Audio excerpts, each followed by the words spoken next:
to the West Side Planning Committee meeting for December 20th, 2016. It is 5 p.m. and we are meeting in room 310, which is the city conference room at 351 West Center Street, Provo, Utah. As a reminder, we are being recorded for posterity, so watch your language. And we will begin with a roll call. Let's start with Elizabeth. Elizabeth Vanderwerken. Shannon Ellsworth. Terry Herbert. Dave Knacht. Bill Holterstrom. Sarah McNamara. Cliff Strachan. David Harding. Beth Halligan. Jerry Winterton. Bill Pepperoni. Ryan Maxfield. We'll invite those on the periphery. Austin Corey. Thank you. David Walter. Gary Howard. Liddell Baum. Harry McCord. Michael Argyle. Pam Argyle. Becky Bogdan. Peter Matheson. Dixon Holmes. LaDon Christensen's on the phone, and Phil Rash is excused. Welcome, LaDon. Thank you. All right. First order of business is to approve the minutes from December 13th. That was emailed out to everyone. Did anyone review them and find something, a correction that they would like to make? I noticed there was I think a typo on Transect, but I think the substance of the meeting was captured, and we appreciate work on that. So I will look. So with that, I will look for a motion to approve the minutes. So moved. And a second. Second. All right. So moved by Mr. Holsterstrom and seconded by Mr. Winterton. All in favor? And any opposed? All right. That passes unanimously.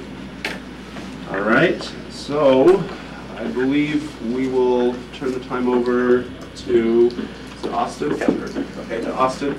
And we have some homework assignments that have been turned in, and some of you may have had a chance to review what's been turned in, and we'll dive in and discuss it now. Thank you. So let's start. I believe everybody's been handed out one of these sheets with the goals and objectives.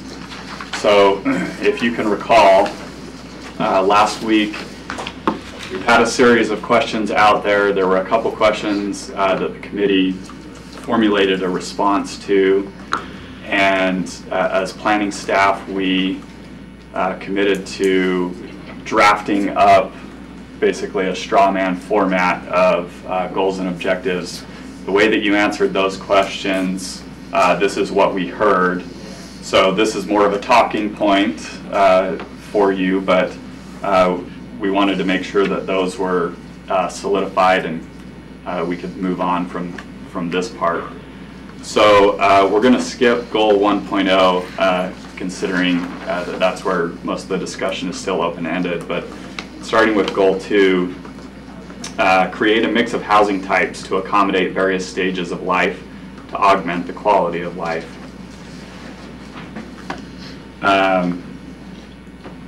Objective 2.1 of that is for a range of housing types from single-family detached homes to townhomes being acceptable in Southwest Provo. And anyone could stop me at any point during this. Objective 2.2, housing types should be mixed without barriers separating types or densities. So to be clear with that, that suggests also that mixture is a little more fine-grained and closer together than something as far apart as a couple blocks away isn't necessarily achieving that mix. Austin, can you explain for me townhomes? When you talk about townhomes, are those homes that are considered single story, two-story, single-story attached? That's what my vision is of a townhome. So a townhome is a single-family home, but they generally have an attached element. So it's attached to another single-family home. Generally, with a townhome product, you're talking about 3+.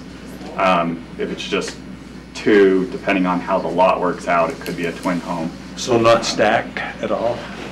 No stacking, no. That would be a condominium type product. Okay. But it could be multi-story, but it would be multi-story within the unit itself. Does that make sense? Yes, absolutely. I wanted to make sure I understood what that townhome meant there. Okay.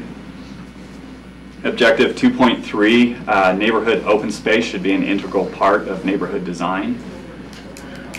Objective 2.4, open space parcels or areas less than 5 acres in size must be maintained by a private homeowners association. Mr. Harding? Go ahead. All right.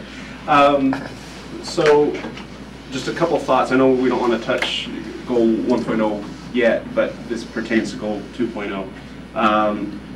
I personally would like to see goal 1.0 maybe, I mean, if we're only doing 2 levels of organization hierarchy, I'd want open space to be the top there, because I think we've talked about agriculture as an open space, you know, one type of open space, but also develop parks as well as natural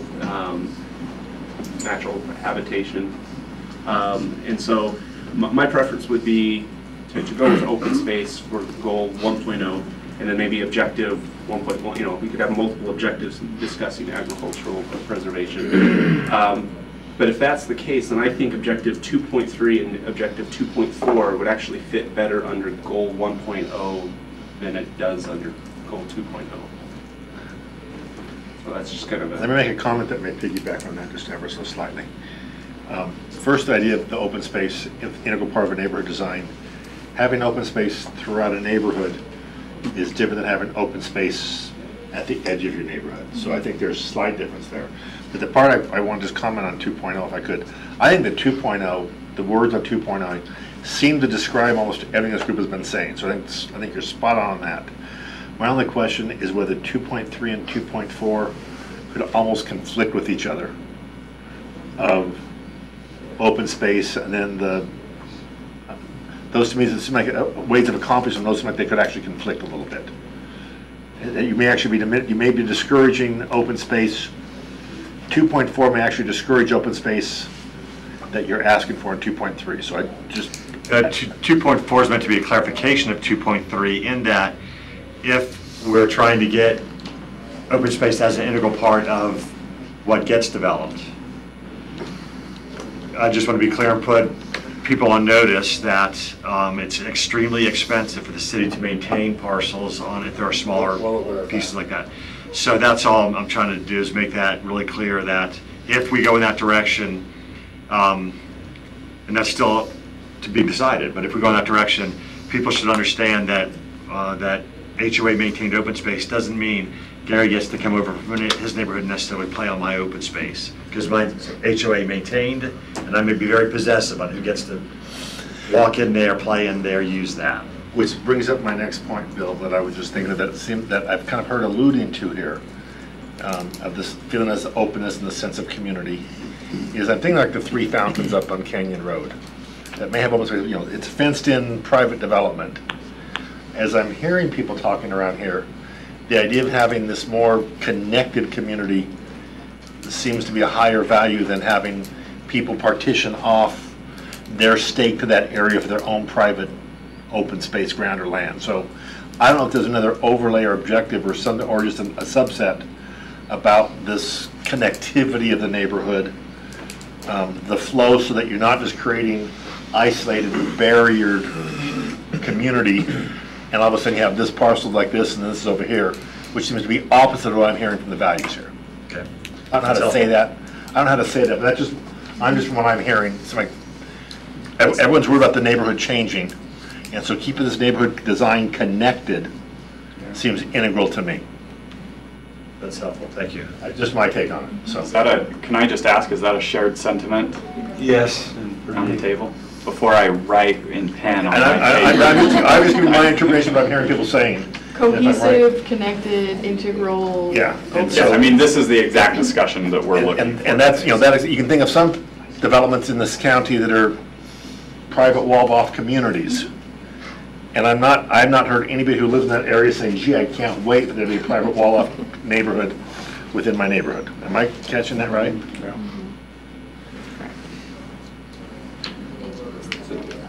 That's what the HOA kind of triggered that, but all HOAs don't have to be designed that way with flow and the whole bit. It's, Yeah, I want to say, as far as priorities are concerned, that connectedness to me is a high priority. If we're able to facilitate that, by policy, by requirements, if you're going to develop this much space, X amount needs to be open space, and if everyone does that, then hopefully people don't have to be as possessive of it because, everyone's contributing about the same amount, and so. but the trick, I think, is how to make it feel integrated and flow and not feel like there's Accessible. 17 different neighborhoods there. Yep. So something, well, Okay.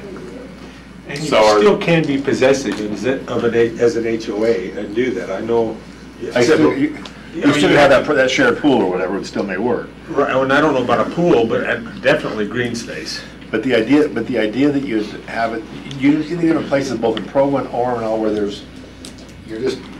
You don't want to. you step into that block and you feel like you're like you need a visa. Yeah, exactly. And Yeah. other places just like they're part of your neighborhood. Exactly. And that's your nice uncle's house kind of a thing. And Okay, so I think we're solid on goal 2. We'll kind of tweak some of that and send it back out to I the think it's- group I think it's then great. with the You guys comments did great we've work on received so this. far. Maybe not. Yeah, so my second comment goes to objective 2.1, and I appreciate Mr. Holselstrom bringing that up because I think this is kind of a partner principle with that is, at least my vision, my hope is that we don't have walls around this, but we also don't have developments that are all the same type or all the same demographic, but part of that integrated.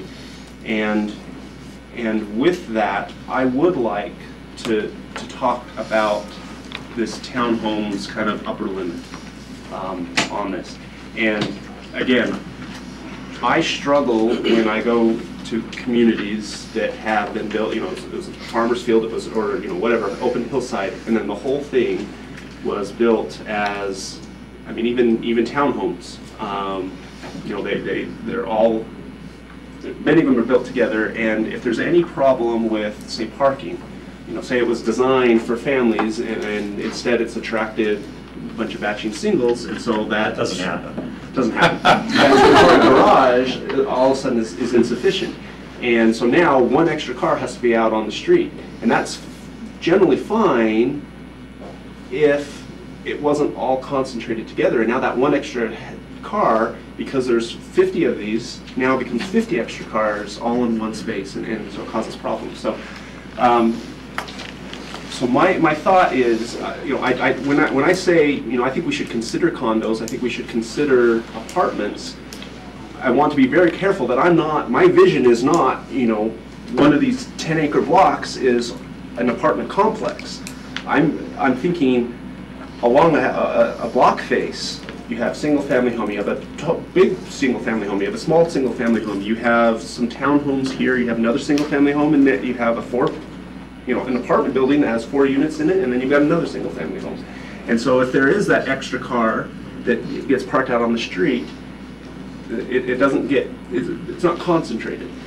Can Give me just another minute, if that's all right. Yep. If that's all right. We looked at a pocket neighborhood concept, and I've never actually been officially told that it's not going forward, but I kind of get the feeling that it's not going forward. Some of the feedback that I heard from neighbors on that is in South Provo. It's this area that we're looking at, but it's to the southeast corner of what we're talking about. Someone, at least, their impression was that many of those homes, as they've been sold, have been purchased by investors and are now rentals. And we have young professionals living there. Oh no. We haven't Well, built that. There's I'm no sorry, worse. professionals living there. We having built that product in Provo, so where's that coming from? Okay, and so the concern, anyway, there was a concern there that it wasn't a healthy mix because many of these homes have become rentals. These are single-family detached homes, but they've become rentals. And the reason, my impression is, one, we can't tell people that you can't rent your house. If we can keep people from, well, we should be able to keep people from renting, a single-family home as multiple units, but it's within people's property rights to rent out a house as a single unit. And so we have such demand in Provo for rentals that you can build single-family detached homes thinking, hey, this is going to be where my anchor families live, but that may not be what happens because of market demands. And so what I'm suggesting is if we build all single-family detached and maybe even some single-family attached, meaning the townhouses, townhomes, we still, that may be our vision, but that may not be what we get. Whereas I think if we have broader housing types, then the people who want to rent will have housing types that accommodate that and relieve some of that pressure. So now those single-family detached are more likely to have anchor families that will stay there a long time. In reading some of the stuff over the years, I was kind of, my initial gut reaction is, oh, apartments, I don't think, we don't necessarily want those in our family neighborhoods.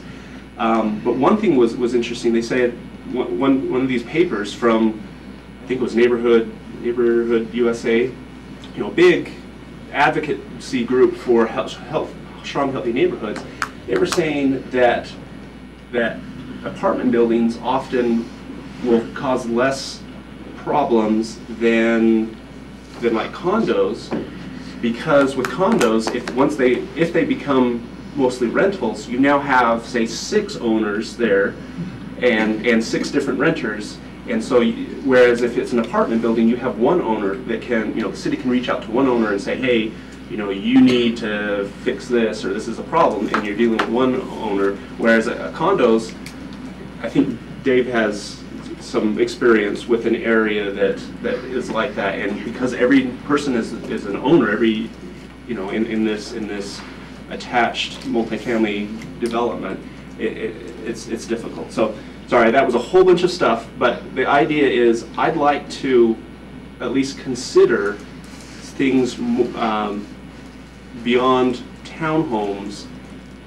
with the strong idea that it's not going to be a whole development of that, but just bits and pieces throughout that I think can help take up the rental demand. And I understand that, and I like that, and it's really hard for a developer to come in and do that with so many different, it becomes a bigger challenge for them to build a larger house, a smaller house. It's a challenge, and for us to come in and say, you have to build a 3,000 square foot home next to a 1,200 square foot home, next to a townhome, I struggle with that as a government entity, saying this is what you have to do in that area. It's a challenge. I'm not saying I think it'd be hard to do. I love the concept. Okay, I appreciate that, and I'm not going to disagree. That is definitely a challenge, and maybe it's not workable. I had some ideas and discussions with people on things that might facilitate that, but yeah, it's definitely we need to recognize that there are. I think that's the those point. realities. Pulling up a higher vision, and then the plan is figure that out. I think is what you want, is keep pulling the higher vision up and what you're trying to accomplish. Okay. I just along those same lines, I think something that we're looking at here, one of the higher values is family, right? We want to accommodate all kinds of families, whatever that family looks like. If it's a young single professional, that's a family. Wherever they are, whatever they do, however big it is or small, or whatever color or age they are, I think we want to accommodate families. I think that's a shared value that everyone can agree on. Go ahead. Okay, as to the parking issue, it's not just apartments and condos that have parking issues, it's single family residents too. You get single family residents have 5, 6 cars at them. But then they park on the street, so just adding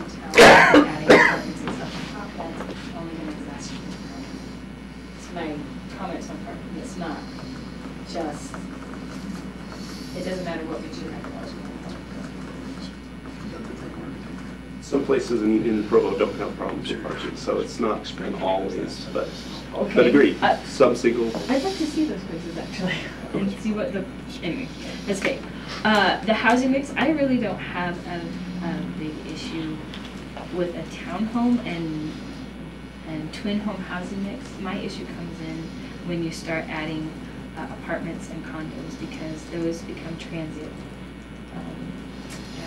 The apartment complex on 2000, we're losing a ton of families out of it right now because they're raising the rent in the whole apartment building, and we're losing them and nobody's coming in, so now it's going to be half empty. We also have a problem with the community as a whole giving what they need to these housing types if the community itself is struggling. Do you understand what I'm saying? Very much so. People who want to have anchor families and want to have anchor families stay in an area and grow up with other kids don't necessarily want to live next to a transient house, because they make friends with those kids and then those kids move away. And then you try and make friends with the next kid. You may not be as successful the next time. And it's really hard to have a family stay in an area when people are constantly moving in and out. Townhomes, I think, are a little bit more stable than apartments. That keeps a sense of neighborhood going. And a sense of neighborhood can work in an apartment complex. It can work in condos.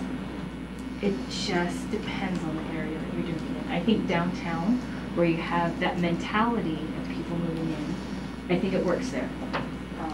But I also think on the west side, if we're looking for an agricultural open space, if we're looking for a lot of open space, we're looking for more family types and larger families. And townhomes can accommodate the young professionals. I know several young professionals that love townhomes. It gets them away from the inner city, which of course we don't have an inner city here, but it gets them into a little quieter area. That's why, for me, townhomes will accommodate those who want to come out and have smaller families, and maybe you're a single parent with one child or two children. But it won't create as transient a neighborhood where people have a harder time connecting with each other. Could I ask Yeah. your experience with in an area that doesn't have apartment buildings? Do you feel there's some transiency? There's really big transiency in the area that we're in. We have turnover all the time. It's really hard for us to keep our ward staffed. Sorry, where do you live? Lakewood neighborhood. Okay. I live on about 1700 South and 3rd West. And it's single-family residential? It all is. Yeah. My home's one of the biggest. It's about 2,000 square feet. I've got a split entry. But most of them are like little 1,100 square feet homes. Okay. But you still have anchor families that have stayed there for years? We do. We do. Pam's one of them. Just stayed there for absolutely years, but her home is bigger.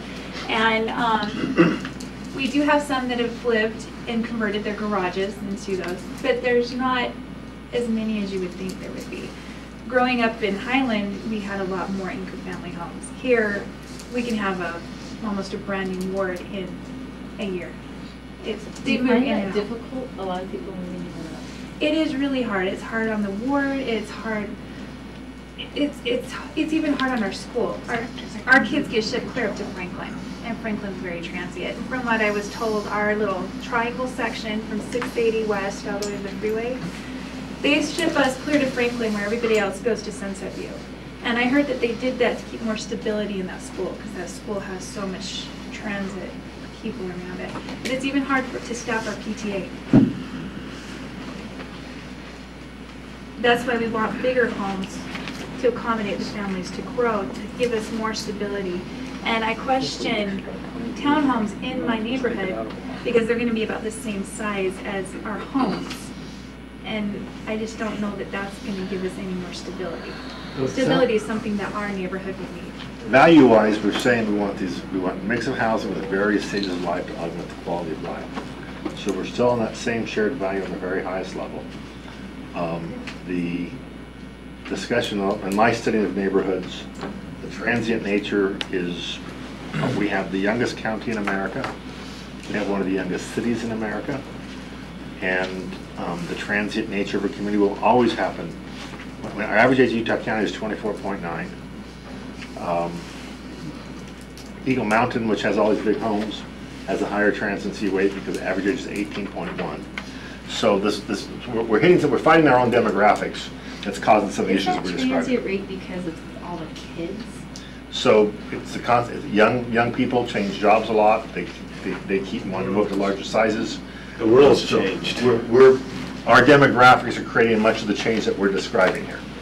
My neighborhood in Indian Hills, it used to be this stable neighborhood, still quality housing. I jokingly give a new pie to every neighbor in my block. I've had 7 new neighbors this year. And so this change is... better than 20 or 25 new neighbors. I'm talking on out of 15 houses. So it is maybe more, I'm saying, part of it is our own demographic that's causing these changes that we're talking about. I wish it wasn't so. And I don't think we can control all of that. I think housing could put a part of it, but I think it's our neighborhood and our, like Phil said, it's our demographic, it's BYU, it's all the other things that I don't know if we can control. I was just going to ask Austin, from a professional planning perspective, can you control how transient a neighborhood is? Or are we arguing about something that we can't control? That's a difficult question. To an extent, you can have an influence on it, but there's certainly nothing, especially from a governmental regulation. You can't prevent somebody from renting out a house, or you can't prevent somebody from moving. So in the larger aspect, no, there's not really anything you can do about that. But it would be more about influencing the type of community that's built and basically just accommodating a place that causes people to desire staying around longer or something like that. Looking at positive characteristics instead of policies that won't actually influence someone's decision to sell their home. Right. So as a neighborhood that struggles with these same issues, Provo South neighborhood, we have some single-family homes, and they're the most stable. Where Jim Moss lived, with the very strict HOA, is the best part of the neighborhood. But when it came So why is that the best part of the neighborhood? Is it because of the size of the house, the size of the lot, combination of the two? Why is that the best part of the neighborhood? You drive through it, and it's different. It's not lined with cars on the street. The properties are well taken care of and maintained, and he was pretty strict on the rules, and including the over-occupancy stuff. So that's a good question, you know, why? And basically because they enforce the rules. But because we've had a huge influx of young singles, that's been a struggle to handle that change in demographics. There's been a lot of transiency, and so when it came to the proposition for the old jail, the neighborhood was like, oh no, you know, we don't want high density, we don't want transiency, we want, you know, anchor families and maybe kids for the school. Well, so that was turned down, the D.R. Horton. Now we have a new proposal which actually has something very positive about it. It's not that much different in density, and it's going to be, you know, like townhomes, I think. But what makes it different is a restriction that will give us more stability, and that's 55 and older. And all the people I've talked to are like, that would be a great addition to our neighborhood. Those people would probably... I'm going to disagree with that, Dave, because I don't see a scoutmaster in that 55 and older, in the wards, and in their kids are going to all be older. That's not going to give the stability to the schools that they're asking for either. And they're going to be snowbirds. And they would, I can see a lot of that. So as far as stability, I'm not sure that But it gives people an option for later on in life. It's a variety of housing, which we don't have right now. And I understand that, and that's good to have a set, I think. And when it comes to stability, if someone moves in there at 55 and wants to be there for 10 or 15, and it's going to be single level living, so if they stay there until they really end up in a rest home, they could be there 10, 20 years. And to me, that's stability, more so than some other units that are going to be in and out every 3, 4, or 5 years. Is that the stability that you're looking for, though? That's the question. Is it really adding to the community that they're begging for? The friends that their kids are going to play with? That's the question. I don't know. I just posed that question to my high priest group, and they were all thumbs up. Can I? Okay, so we have What a focus group. What a focus group. So we have a twin home development that's going at the base of Whisper Road, which is 10,000 square foot lot, single family. A lot of them are filled with families. My family lives there. We have 5 kids. And this twin home development, when it first got brought to the city council, the neighborhood was all in favor of a 55 plus community, knowing that most of the families in the area have kids. But we were fine with the 55 plus community because a lot of the people who had lived in their houses for 15, 20 years and their kids have already grown up and moved out, they wanted to move into that 55 plus community to stay within the neighborhood. Sure, and that makes sense. And then open their house to another family to move in. So that mix, the problem is they shot down the 55 plus because they said it was you couldn't get mortgages for 55 Fortunately, plus. everything we're saying, we already have set on values here that matches our values. So fortunately, we're doing a good job of reinforcing the values that we've established. But these seem to all be consistent with the values we've placed here. Sorry, Dave. No, thank you. So I want to take a shot at the question of, can we influence the stability? Was that the question? Can we the transiency? Can we influence the transiency of a neighborhood? And I would say yes, that we can. How we design these communities. We could easily. Some people have thrown out. Well, I won't go there. We could say. Make it so that half-acre lots is the small size that we can do, and so large houses are going to go on there, and it is very likely that those large homes would attract anchor families, and so we could do that. But you hear, all around, people are going for these same type of families, and you have to ask yourself, what is the demographic of the people who want to live in Provo? And so if everywhere says we're only going to do single family detached, we're only, we're going to make them big or whatever, these houses will become $500,000 houses out of necessity because of land prices and whatnot, particularly if we're preserving as much open space as possible. It will be very expensive to live there. And the city will not be able to recoup the costs of, even though these are really large houses with large property taxes, it still will be insufficient to cover the cost to serve these because they're so spread out. It increases the cost per site that you have to service. And I guess maybe we need to ask, is that our vision for our community? Is our vision for our community very exclusive and very high-end, which, I would guess that most of us actually wouldn't even fall into that demographic. Are we designing a future, a community that doesn't even include ourselves in it? You hit on another interesting point that the balancing. I've heard some of the neighbors talk about. That is hard to build. That's what I'm saying. I don't know that coming in. Areas that we do that, we have sufficient of quality housing, maybe above the price range. Hold the prices and to force to allow the corporate reinvestment of some of the existing housing stock. So we got to be careful as we're doing that right balance. You never want to be the from the neighborhood I think we've got to keep finding ways to encourage quality housing to help all the levels. It's going to require some good quality housing in there. Can we add quality housing to our objectives? And then, I want to echo that I think balance is key, and so if we have areas that don't have housing that accommodates seniors, I think we need to have that. And that's unfortunate that was the first I heard that. But if you have wasn't going some through. areas that are not getting the reinvestment in housing, they're all turning to rentals. That means the property values are not appreciating as much, thus turning into rentals.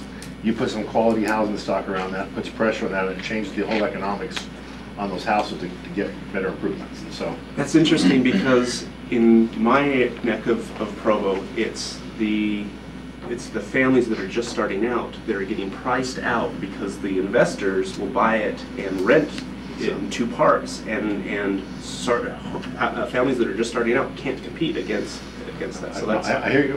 We're saying, I'm just saying, but if you look into those neighborhoods and worry about how do we ever create how do you ever make it so someone can afford to reinvest into this house? You've got to make sure that you're sustaining the value of that neighborhood to be able to reinvest in that house. Yep. And so in my neighborhood is having some of the very nice homes being built up above me that frankly made it so my street I started remodeling and made their houses nicer with the same owners that we had 20 years ago.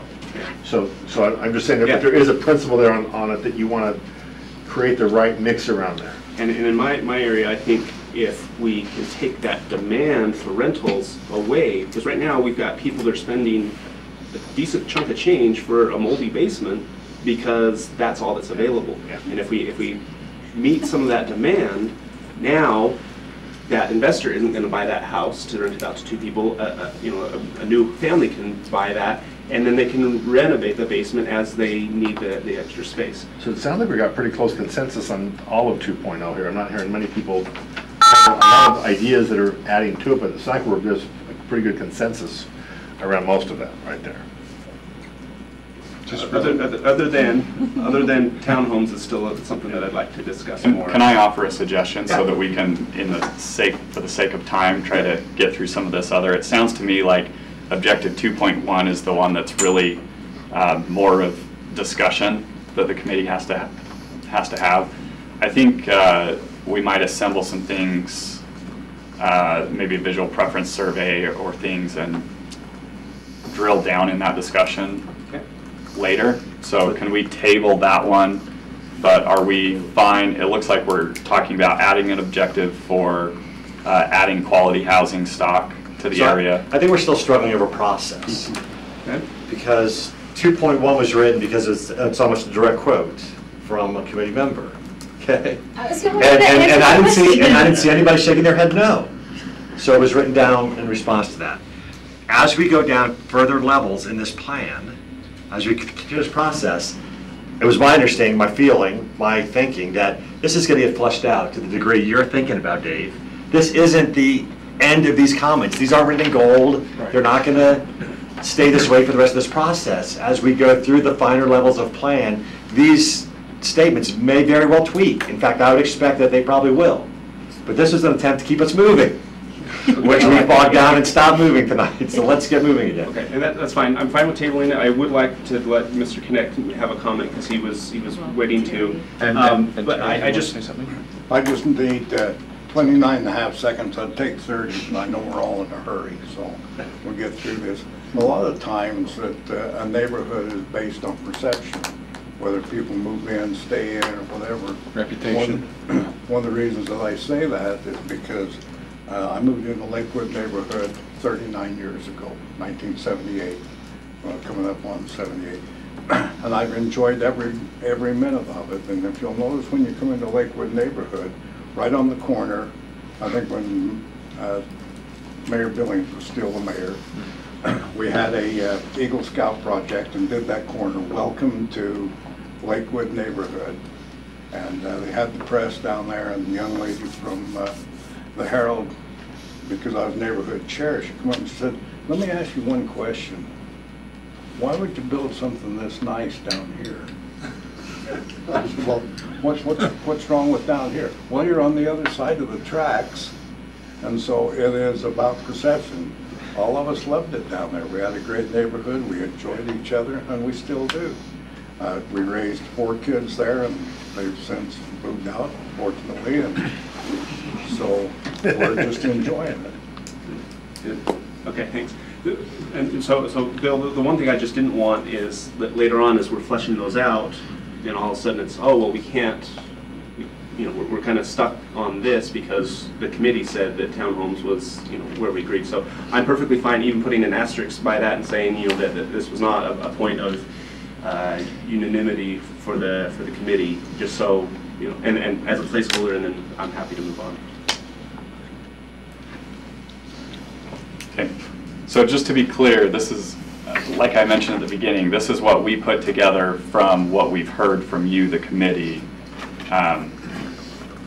This is not planning department just coming up with wild ideas or anything, but.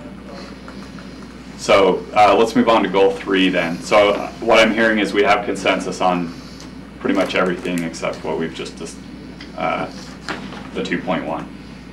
Can I get head shakes at least? Yes.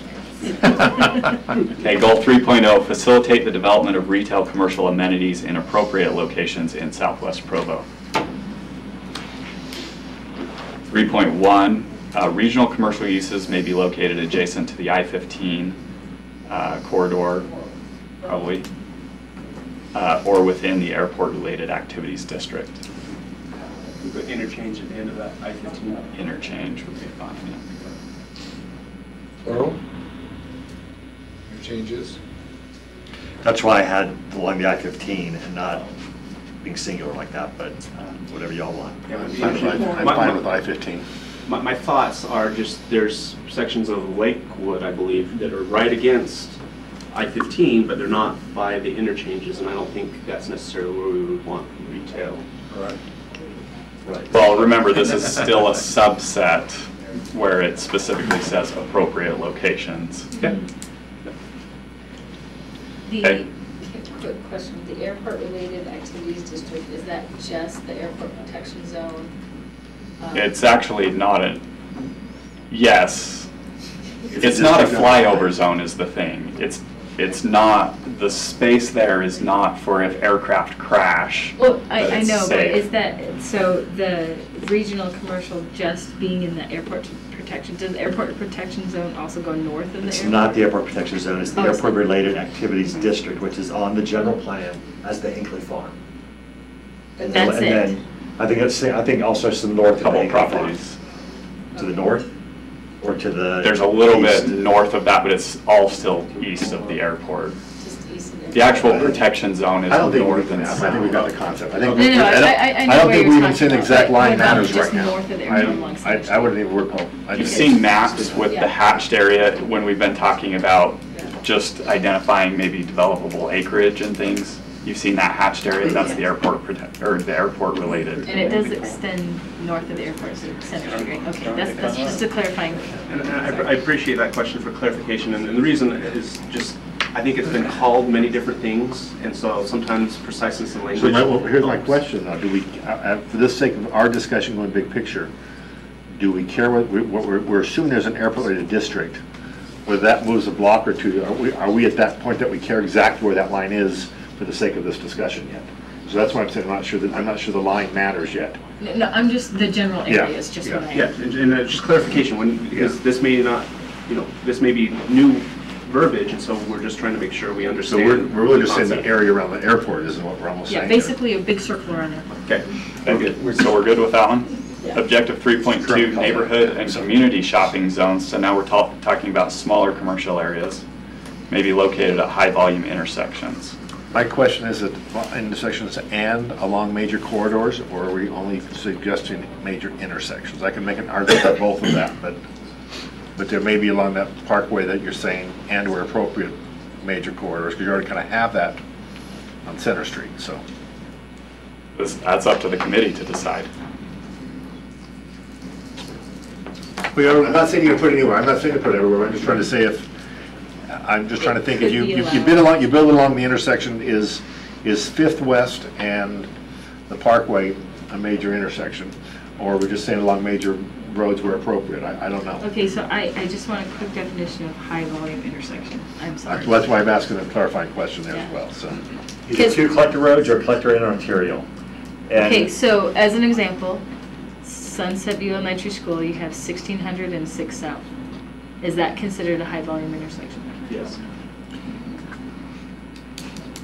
I would say no. Don't say that, don't say that. By road classification. By road classification, that's. But not by current volumes. Okay. It is by road classification, but not by current volumes. Okay. You really So you have to hit a an- volume before this would go into effect. Yeah, in general, one of them's almost, if you want classifications, arterial, one of the two. Okay. So the idea is that the plan would have this kind of language in it. And I was thinking more in terms of developing commercial in nodes. So if you did it along a corridor, I think you'd want to be careful that it's still in nodes. I agree with that. Right. But again, the way it says may be located, and at these high volume intersections, the plan opens the door for it to happen, but it's not going to happen until there's the market demand for it. Right? Well, I'm We just don't want to asking go if ahead. we've got, like, you have Sunset View Elementary School, and you've got the volume that's going through there. Could right across the street, something be built commercial-wise right across the street? No, because you compare The it to city the council other. felt that zone was appropriate, yes. Okay. But that's years down the road. I know it's years down the line, but that's what we're looking at. Think about the statement this way. Instead of looking at this statement as a way that's trying to dictate where something will happen, it's talking about areas where it's not appropriate to happen, which would not be at high volume intersections. It would not be in the middle of a residential neighborhood, etc. Does that make, does that It help makes more clarify sense, maybe? but for me, around a school is not an appropriate area. No, it's always going to be compared to other places too. It's not going to be high volume compared to Geneva and Center Street. You know, things like that. Makes sense. Sounds good then. Yeah. So are we okay with 3.2? Do you want to add corridors? I just don't know. I don't know whether we need the flexibility of corridors where appropriate or not. I just, yeah. I think corridors is fine. Oh. But we would add some qualifications to that again. Yeah, appropriate corridor. Yeah, for later. I'm just taking, let's just say the bend around the airport or whatever. And the That's point not- on Center Street And between it's not the an two intersection, nodes. but it may be the perfect place, and actually the neighbors loved it.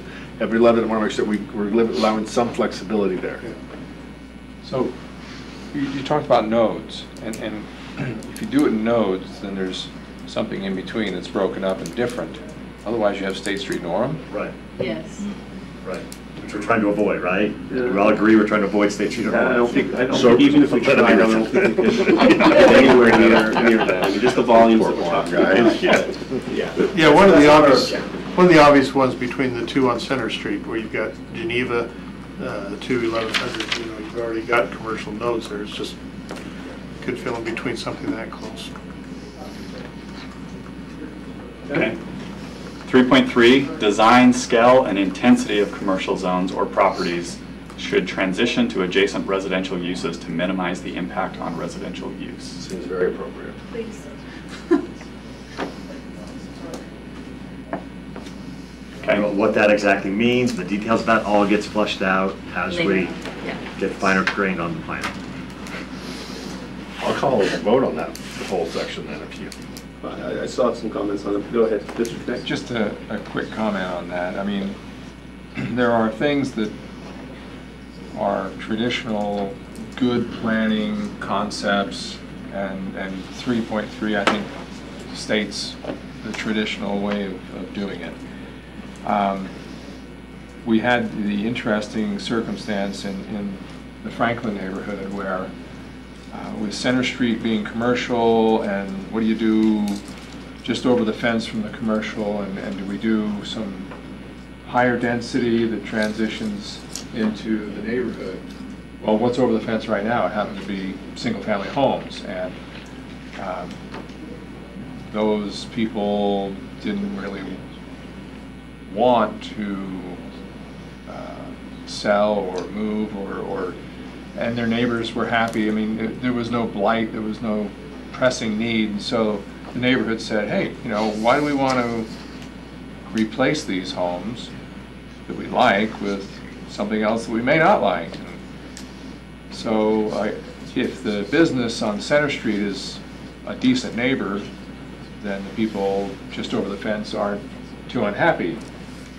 But if it's maybe a Walmart with huge lights and all sorts of stuff, then that's something else. So part of it is I think the intensity of the commercial and who would want to live next to it. And The noise. ironically, it's like, well, if no one wants to live next to it, then we wouldn't build a single-family house there because no one, other than an investor, would buy the single-family house. So we put in higher densities with people that maybe don't have as many choices, and they go, well, I guess I'll compromise and live there. But, you know, you can also, I mean, there's several land uses, like it's a residential, professional office, sort of residential scale things. Yeah, other uses that are not residential that are a good buffer. Scale, yes. Yeah. So, but again, this isn't talking about what that transition is, it's just saying that we want to transition from them. Well, I think the beginning part Right. saying design, scale, and intensity kind of covers that too, because if you have a little stores in there, you don't have to really do a big transition, but like you said, if you have Walmart, there should be transition. Well, so I think that covers, the statement covers. Although I don't know that the way our code is written differentiates between a Walmart and any other commercial. Does it, Bill? Does it really care about the size of the commercial and the impact? Well, it does in that the Walmart is going to be in a regional shopping zone, and we're talking now about community and neighborhood commercial. So it is. Do we transition differently between those two? But you could do it by limiting area. There's certainly different intensities. Right, and I just wondered if we, because they are different intensities, have different transition standards. Right. That play out. Okay. So, a couple thoughts on that. You know, I think Franklin's a good point. When we discussed that, we had people there that were genuinely fearful that the city was going to use eminent domain and kick them all out of their single-family homes in order to build townhouses. You know, and I mean, this wasn't even rezoning. This was just putting it on a future zone thing. And so some of, anyway, that's something to understand as we plan these things. Sometimes the lack of understanding can really get people genuinely concerned. That thought with I think the townhomes is, you know, well, probably more detail than we need to get to. I wanted to ask though, we talked about office, what's it called, professional office. Now gets into my question, which in the title of 3.0, we talk about retail commercial, which is a fairly specific type of commercial. I would guess that professional offices would not fit under the category of retail commercial. So if professional offices is something we want to use as a buffer, we might want to revisit that word in goal 3. But maybe it is something, you know, it's just understand that those are some things. We've also said something about hotel and restaurant. Your guys' understanding as planners, would you put restaurant and hotels under retail commercial? Yes? Okay. I'm comfortable with that. I did want to put, I mean, even before this comment about transitions, I wanted to touch on non-retail commercial. I'm not convinced, I don't know, but I'm curious, what's the best use inside that airport protection zone? Is it agriculture? Is it commercial? Is it a mix of the two? I don't know, but I think one good use of that airport protection zone or airport-related activities district may be kind of an office park type, even light industrial, where you have some high-tech companies that often will locate near airports. And so I didn't know if we were ruling that out by wording goal 3.0 the way that we are, and is that what we want? So you bring up the airport protection zone or airport-related district, whichever is probably the more, which is bigger? The airport protection zone or the district? Or what's a better way? The protection zone is larger than the district. Got it. Okay, and what I think would be valuable for this committee to see is what plans do we really have already that we need to consider? Because it seems like there are some plans. When people around the airport want to do things, they're said, oh, well, that conflicts with our plan. Well, I'd love to see that plan.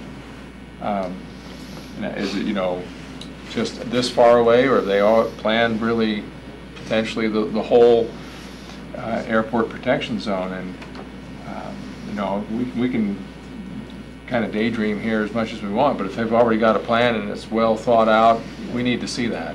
Yeah. I think we're taking into consideration the plan as it stands now. I've been hearing rumors that the airport is talking about expanding their impact area, their protection area, and I've called the airport manager to ask him, hey, if you guys are having those discussions, this committee needs to know that. That's an integral part of this discussion. I haven't got a response, but the questions are being asked. We're trying to get answers. And when property owners say, well, gee, you're going to take my house, maybe I'll rebuild on my own property, and they're like, oh, you shouldn't do that because we have plans. Well, I'd love to see those plans. So would we, the ones that are losing our house? I'd suggest also that maybe those become a 4.0 or a 5.0 or something as they break down. Maybe there's an ag-related, an office, or not ag, well, there'd be another airport-related or office park or even ag park, ag-related. Yeah, I'm comfortable with that.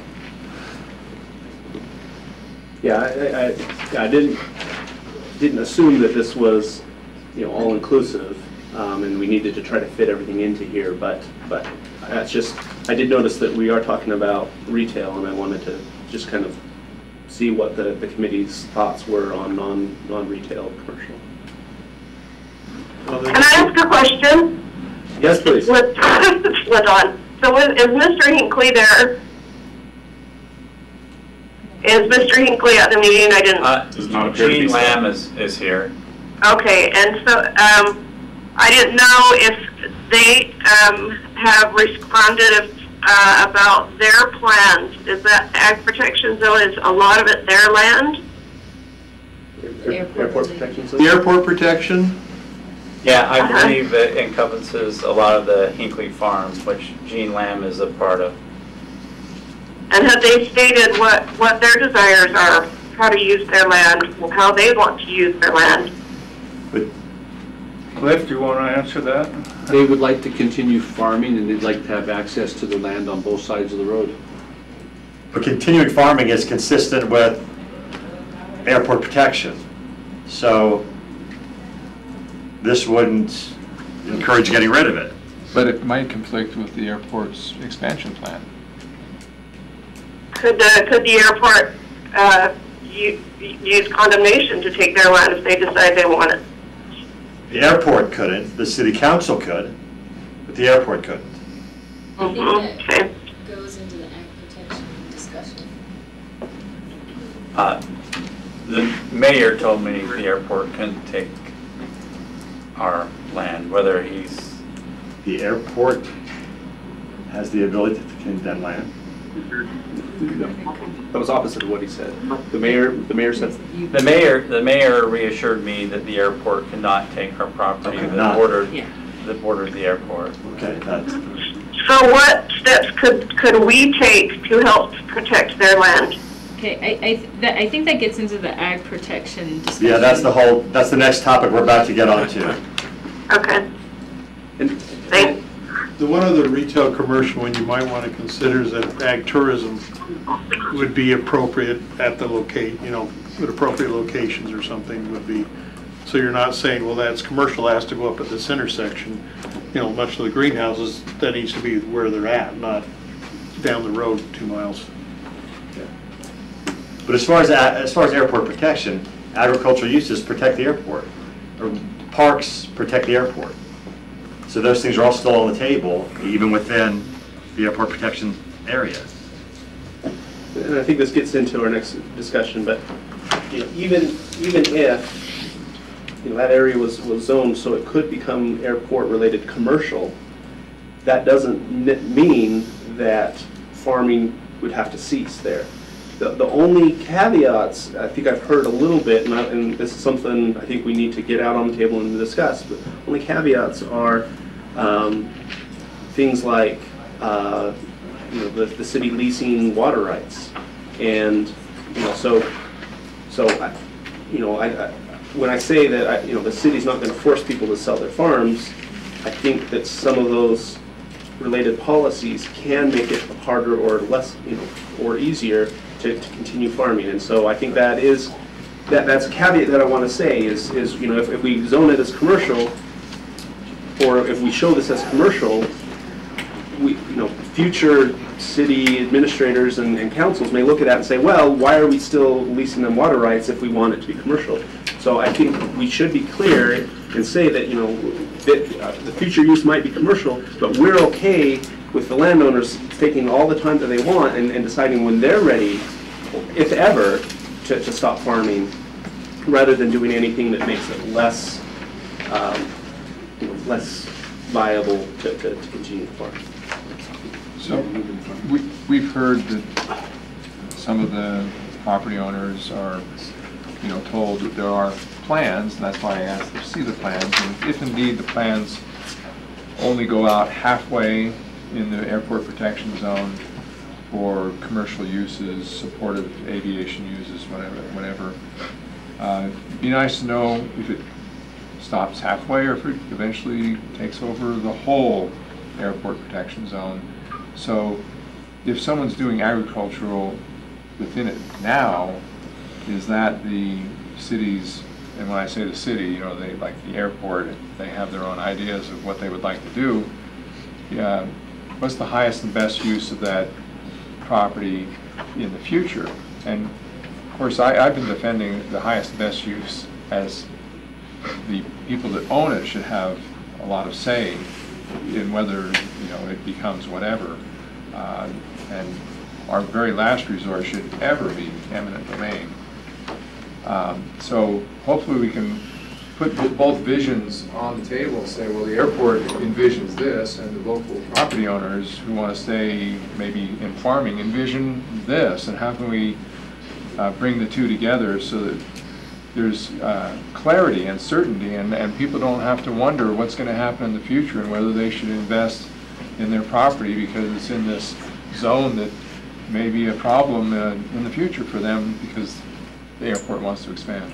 I agree, and so hopefully, I think we agreement there, we can make it clear as we're making recommendations out of this committee.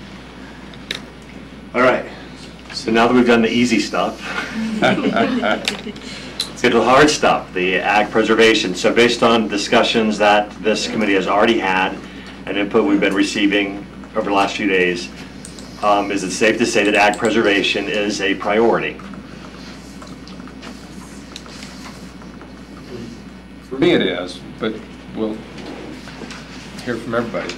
I'm hearing absolute consensus on open space with less than majority opinion around agriculture.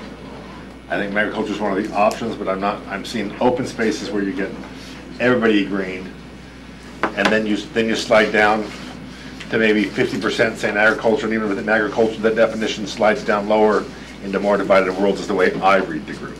Can we actually ask the group? I'm just saying the community input when I'm talking about. Oh, so yeah. Oh. Let's give an overview of what we've done. Oh, okay, so Karen, do you want to give us a summary of?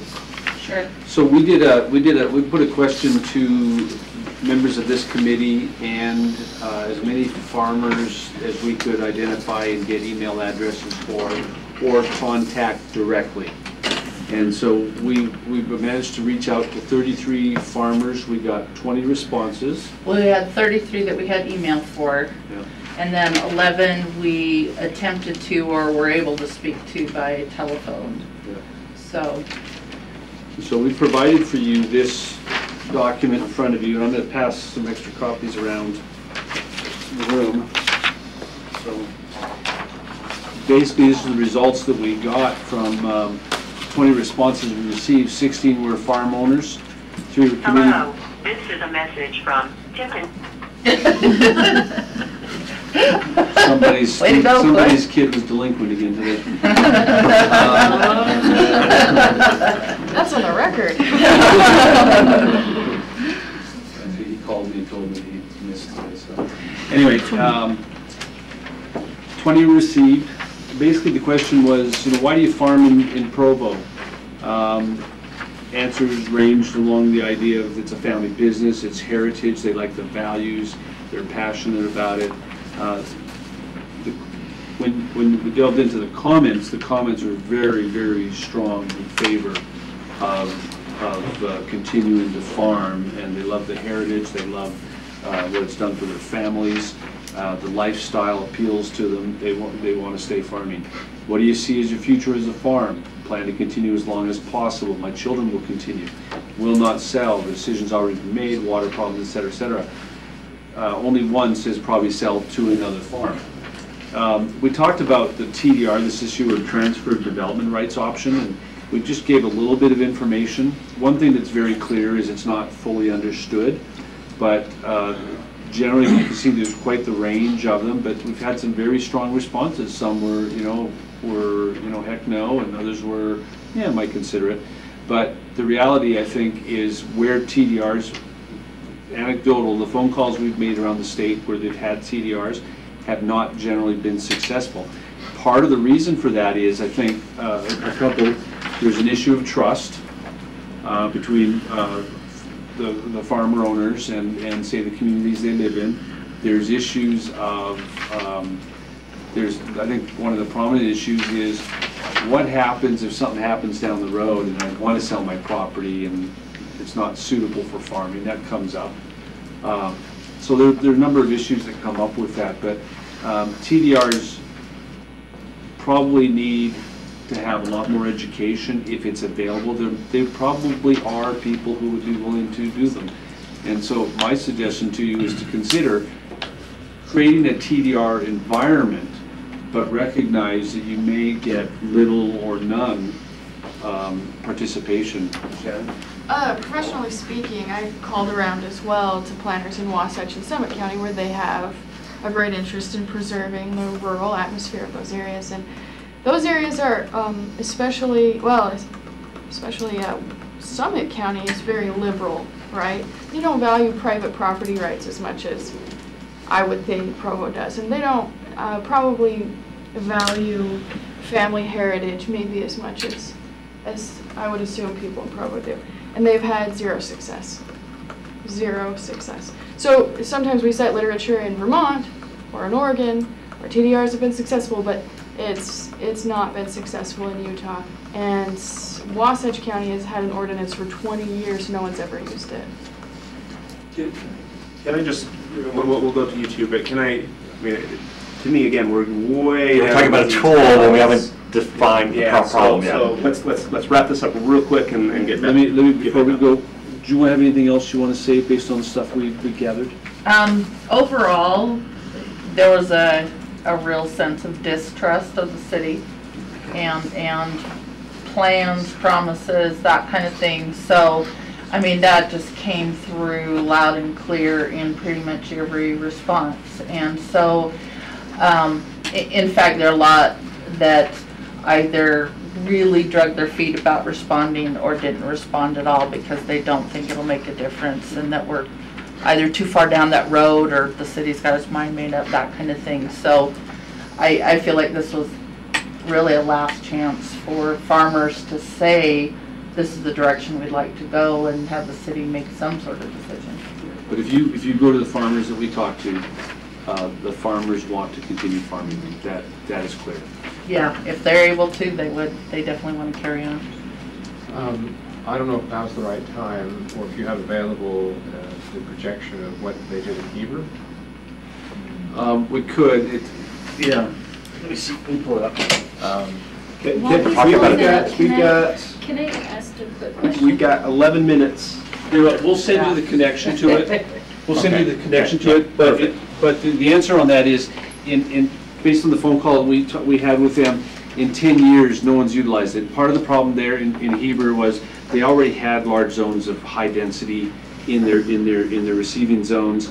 The other thing is they also had a sense that they didn't do a good job of providing public education on what it means and what the benefits are.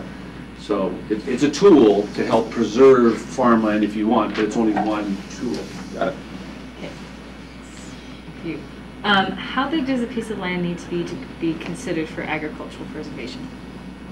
Depends on the type of Depends on what agriculture. use you're trying to get out of it. Or are you trying to say greenbelt? How much does it take the greenbelt tax exemption? Or do you No, literally mean what no. you just asked? Literally mean what I just asked, Okay. or is That's- it just about that's the use? And you question said it was we've just been about asking. use. If you're Right. growing strawberries versus if you're growing alfalfa. I have a follow-up question. That sorry, I was thinking about this at 3 o'clock in the morning. So. Join the club. How big does a piece have to be to remain in agricultural preservation, or is it still just about use? That's the discussion that we need to have. The reason- And I'd love to have the farmers' input on this, but those here are our farmers, but that's the discussion we're about to have. But can I answer that quick? Sure. Well, so we applied for protection. In the county, well, actually it's in state law right now. I think the minimum is 40 acres. But you can join with your neighbor if you are adjacent. So we have 37 acres, and we joined with the Despains and the Whoppers on each side. But that's in the unincorporated county, correct? No, they I think maybe you're right. So I don't know that there is something for city. Yeah, because we don't define ag protection within the city the way the county does. No, there's a state law that allows you to create an ag protection zone within cities. You go through the board that's set up by the county, but it can be done in the city. The city has to review it and look at it. Are those acreage requirements the same for a city and You a have to county? start with the initial amount, and then you can grow it to whatever. Is that the question we're asking, or, I'm seeing two different issues here. Yeah, again, we're dialing down, but. And I'm seeing, I'm trying to understand your question. No, I actually have a point to it afterwards. No, I have a question, I'm just trying to understand, so I'm not completely out of left field. Are you talking about just where we can grow something legally, or where we hit all the legal definitions of agricultural Where we stuff? hit all the legal definitions of ag preservation. And getting the tax benefits and all that kind of stuff with it? Whatever the city decides to do about ag preservation.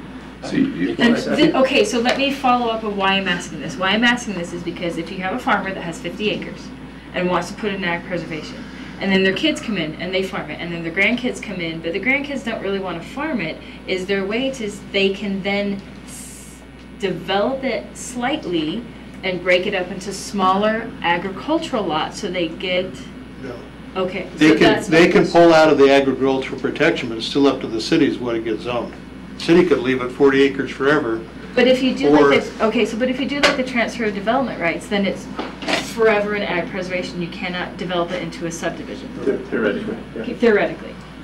But again, the grandkids come around, they don't want to farm, and they don't want 50 acres. Can they then make hobby farms out of it? You can And do that sell now. it that way. You can't under the current But would it zone. still fall under the ag preservation? But would they lose their ag protection? That's what I'm asking. Would they lose their ag protection under state law if they broke it up into smaller pieces? Yeah, think you're thinking about two different, well, some people think two different things. One is the tax exemptions. Those relate to a whole different animals. So let's set that aside. Yeah, the ag protection limits certain things, but the cities, what it restricts is the cities from developing it at a denser thing. It doesn't grant you anything. The Let us look cities that will up. still have to zone it to allow for that. Let us look to what extent you can subdivide that and still maintain your ag protection. That's your question, right? Yes. Let us look that up. Because that, for me, that would allow for agricultural preservation, but still allow for succession and gaining some development out of it without losing like hobby farms and specialty farms and stuff. Ag protection only keeps the city from implementing a higher density in that area. But from our perspective, if we did go with transfer of development rights, if someone sells all of their development rights off of that, Well, then how- they wouldn't be able to subdivide and put things. So if someone was thinking, my grandkids may want to build some houses on here, so I better not sell all of it and keep some of that so that my own grandkids can build their homesteads on here. So that's the thing, because if you sell off the transfer of development rights, it has to remain 50 acres. It cannot be subdivided down, because Just if think of that's more the case, then units I'll to say be no built. to transfer of development rights, Well- because I think the farmer should have a choice. So you can have it both ways. If you, Yeah, the farmer gets to choose. If you decide that, gee, I've got 10 grandchildren and I want to be able to divide my property up 10 ways or, something. Sorry, Bill. And you want to be able to still build 10 more homes on this property, well, then you don't sell all of your credits, and you keep enough in reserve so that you have that ability, but you can still sell some. Okay, but that's. Okay, I apologize because I'm down in the details as well. So we can talk about tools later on. So I think this is the 5th meeting where we've tried to answer this.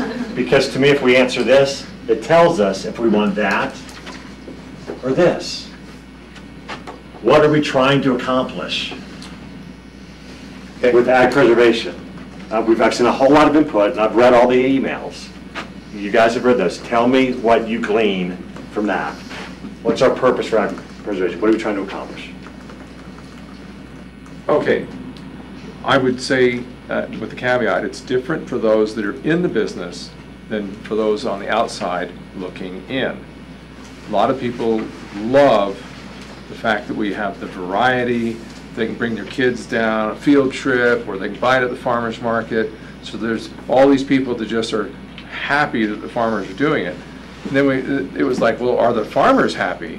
Do they want to stay in business and or maybe even get more property? And I think this survey says that most of them are kind of happy with their lifestyle and what they're doing, and aren't necessarily looking, their aspiration isn't to see it all turn into subdivisions. So how can we help those that are in the farming business stay in the farming business? Because most of the things we've been doing lately have not been helpful. So what would the farmer say? Farms as employment? Is that a way to capture what you just said? Well, the farmer, right here, we have the answer from the farmer, and I think that's very valid and very important. And I'm sticking up for their rights to keep doing what they're doing. Which I think has also been somewhat of a consensus opinion. Can I respond a little bit to that as well as to the study? We have people sitting here on the periphery that have plans that they're kind of waiting on this committee to make some recommendations so they can go forward with their plans. So when we say, well, just about all the farmers want to stay, there's empirical evidence that would suggest we have 800 or so units that are in one stage of planning or another, and that's mostly on land that's under contract. So this was very helpful because now we know that yes, there are a substantial number of landowners, a substantial amount of the land that's owned out there is owned by people who want to continue to farm. That's good to know. But we also need to understand that there are people that now want to sell. So I did want to say that. The other thing is my vision is that what we're doing here is we're saying that when, and this kind of gets back to the leasing of water rights and whatnot, but under the assumption that the city's not going to do anything to push someone to sell, and now another caveat, the road is happening at the same time. The road, some of these things have to get into place early on before development happens, or you can't have the interconnectedness. But so let's set aside the road. Let's set aside the leasing of water rights. Let's assume that the city's going to continue to do that. My vision is that we're saying that if and when these property owners want to sell, what we're doing is we're setting the policy for how that development occurs. And so I'm hoping that, my vision is that we're not going to do anything that pushes someone to sell, other than, all we're saying is, if and when they decide to sell, this is how the development has to occur, which actually can slow down, can actually push things towards agriculture for longer, because now you may not develop this piece and hopscotching and all of that stuff. It has to be done in an orderly way that's going to provide us a great community going forward. And so that might slow down and actually help, make the incentives less to sell the land right away. So that this, I hope, and I'm sad that people distrust the city. I hope that they don't feel like they're getting pushed. But when they decide this is how the development needs to Shannon, go. let Shannon I go. think Shannon was first with her hand. Yeah, I know we have to wrap up. I have to go, but and next time I won't be able to make it. But I do want to say, like, I agree with you that we're looking at we're not looking at what people are going to do with their land right now. We're looking at their opportunities. What options will they have going forward? And if they do want to develop, if we do want to be business friendly and growth friendly, how will it develop, right? I totally concur there. The other thing I want to say before we close is that I think this whole process needs to come to a higher level and be maybe a little more transparent, because I've seen some information disseminated that's not comprehensive and it's based on some really poor assumptions. So I don't want to give that kind of information to citizens of Provo. I think we really want to take the process to a higher level. I think it's really interesting that I totally understand people not trusting the city, being suspicious. I understand all that. To me, what's really ironic about that is that the current general plan says there's not going to be any ag preservation. The current general plan says residential, 4 units up to 4 units to the acre, over there, all of it. This committee, this whole exercise is taking a step back and saying, wait a minute, we're rethinking that based on all this we're hearing and desires of the community. We're rethinking all that. So just the fact that this committee is meeting and going through this debate, to me, says people are being listened to. We're rethinking policies we already have in place. I think one of the statements too is it's not looking to take opportunities away from the farmers, to guarantee opportunities are there if they someday want to develop the farms. You're not saying you can't develop now, but I'll bet every one of them would say, if I somehow decided to sell the farm, I sure want what the guy next door got. You know, I'm not going to be just left to, you know, sell it. I can sell for 40 acres open space. So, Terry, you were on the committee a couple of years ago, and I'm just wondering, what was the consensus then? Because some of those maps showed places where there would be agricultural preservation. So did you come up with a purpose, a need? It would seem you did, because there was actually places on the map for ag preservation.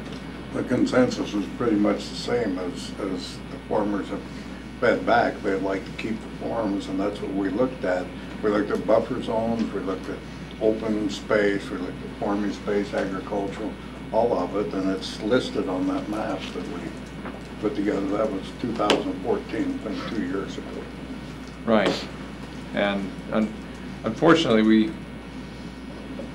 to me, it's kind of chicken and egg. I think those maps have extreme value, and the discussions you had a couple of years ago are just as valid now. And I'm kind of frustrated that we're spending so much time going over the same questions. That's a roadblock we got to, because those maps had like 3 scenarios, you know, like ag preservation all the way up to development, and it got down to the policy issues. They're saying, you know, it's worthless to come up with these if the council hasn't decided, you know, is this something they pay for, such as the trails. Trails get very expensive, and is the council committed to pour money into the operation and maintenance of those trails? We could put trails all over the place. We could go bankrupt, you know, with that. And so I think what happened 2 years ago is we came up with the scenarios. Okay, given the input, here's where we are, but it never got vetted in the neighborhood or anything beyond that. But we don't know which of those scenarios to go forward with, because we have these competing objectives, and that's the question that was asked of the city council. Give us input on these competing objectives, and we can finish those plans. We can determine which plan makes the most sense. This committee has now gone and said, well, let's recreate those maps, but that's not the question that was asked. I'm confused, and as Jay will tell you, I'm not the brightest guy on the block, but as we keep hearing, it sounds like we're a lot closer to consensus on so many of these issues, yet we keep bringing up points as if we're not. I mean, I have not heard anybody here ever yet say, I want to force a farmer out of business. I have not heard anybody here ever yet say they don't want some form of open space. I have not heard anybody say, so to me... No one has said we want to force the farmer to farm after he doesn't want to farm anymore. Right. And so, yeah, so I'm hearing a lot of energy behind a lot of these comments, but my simple mind is everyone's kind of agreeing, and I'm confused why we're we haven't just said we want open space. I don't want to force anyone to sell their property before they have to. I want to give them the freedom to do what they want with their property when they want to, this generation, next generation, is what I think I'm hearing. I know there's a lot of detail in the trench, I get that. But on a high level, which is I'm hearing you ask for, I feel like we're not that far apart from each other. Am I way off, am I on another planet as I say that, or? Yes, I don't think so. Could I make a quick comment? Go for it. I know the time a little bit. I think you have some farmers there that had their land condemned, and that the roads are where I don't feel like landowners, were they ever called into a meeting to say, hey, we feel like we need to put a road here. Is there a piece of your land maybe, or can we work something out that wouldn't damage your land? I know the fishers are still facing that, and the McCord. I don't feel like that. I feel like the farmers are the last to get the information. They're the last to have input. People plan their land for them, and I think that's unfortunate. Okay, it is 6:31, and I think we can have lots of discussions on the road, but not within this committee. I apologize. I've told you we'd get out by 6:30. Let me just ask, is there anything that we want to plan between now, or any homework assignments basically, between now and the 10th? And the 10th of January. Is there any way we can move this along? It would certainly help to know what our next objective is. And I can say, I just brought up saying it's like we're close to consensus. Would hate to take another 6 months to get the consensus on this, to let the planners start working. Could we email in suggested goals and or objectives? That's what we were asked to do last time and didn't get much, and we still don't have much on that question. But. Well, I think plenty of people did send things in. We just didn't get to talk about it today. So I would say we'll go ahead and take a stab at doing the agricultural goals and objectives and send those out to you. That'd be great. We can do a section 4 that's on office uses or specific to the potential office uses within the airport protection area. Can I get to, I understand, we did some looking, and about a year and a half ago, there was a joint meeting with council and the airport folks, and Steve Gleason at the time talked about making updates to the airport master plan. Yet when you go on the website, there's still posted the 2000 airport master plan, not the whatever new one is. It's 2018 is what the current one is. Well, can we get whatever is the most recent so that we can answer some of those questions, so that people can see that? Because we sent out a series of links to them, and what we got was a 2000 master plan. That's under Public Works, David. That's the most current.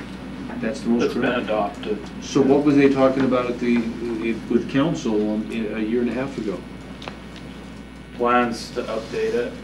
Okay, because I've seen draft. Has been done. I've seen some pictures somewhere when I first started here earlier in the year that showed this airport protection zone and this airport retail, some of the distinctions, and yet what we've got published on the city website does not reflect that. And it would be nice to be able to, I think people are asking these questions, so I've heard farmers ask these questions. I think it would be nice to have it available so that we can try and at least answer these questions. Okay, so we will do that. Any other?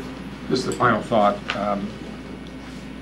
I'd like to think that no one is antagonistic, certainly on this committee, towards farming, and yet our reputation as a city precedes us, and we're finding that people out there don't have a lot of trust, and our actions in the past as a city have created problems. And so I'm just wondering, I'd love to hear from the farmers, what can we do to help you? I mean, this is what we'd ask the businesses downtown. How can we help you as a business? And I don't know, some of them may not even want to participate because they don't trust. But I would still like to hear, how can we help you? And they may say, well, stop doing this and start doing that. There's a difference between you being antagonistic, where we do things that hurt them, or being ambivalent, where, well, you can make it or break it on your own. But if we actually want to foster and preserve and help people stay in that business, which I think is the function and goal of the Agricultural Commission that the mayor and the council may approve.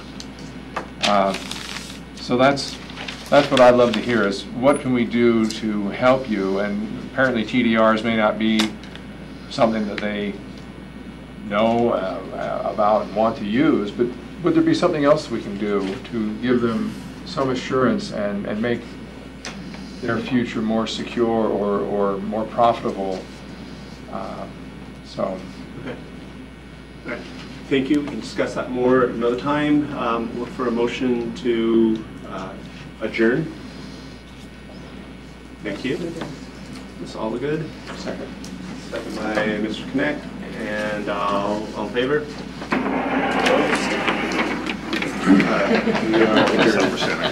There are some really delicious gluten-free chocolate chip cookies if you want to share some. I'm just offering, they're really good.